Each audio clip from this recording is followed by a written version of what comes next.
Assalamualaikum warahmatullahi wabarakatuh. Selamat malam pemirsa, tim redaksi Aceh TV kembali hadir menjumpai Anda dengan berbagai informasi aktual dan merakyat dari Tanah Rencong dalam program Seputar Aceh. Bersama saya Jufrizal, inilah liputannya untuk Anda.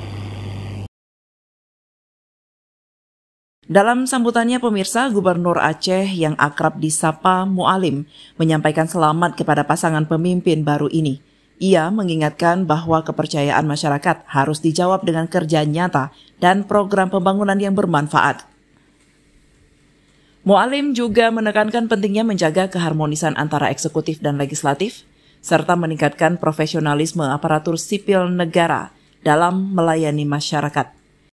Ia mengajak seluruh ASN untuk mengubah pola pikir dari dilayani menjadi melayani.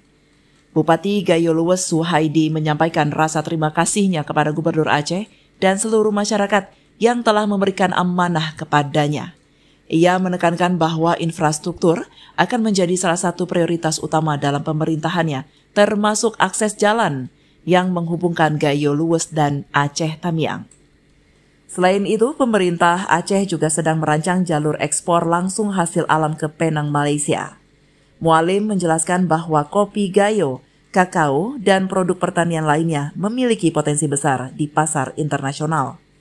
Dengan adanya jalur ekspor ini diharapkan dapat meningkatkan perekonomian daerah dan kesejahteraan petani. Pelantikan ini turut dihadiri sejumlah tokoh penting, di antaranya mantan Menteri Perdagangan Agus Supramanto, anggota DPR RI, serta pejabat tinggi pemerintah Aceh. Kehadiran mereka menunjukkan pentingnya momen ini dalam mendorong kemajuan Kabupaten Gayo Luwes ke depan. Selamat bertugas kepada Bupati dan Wakil Bupati Gayo Luwes yang baru.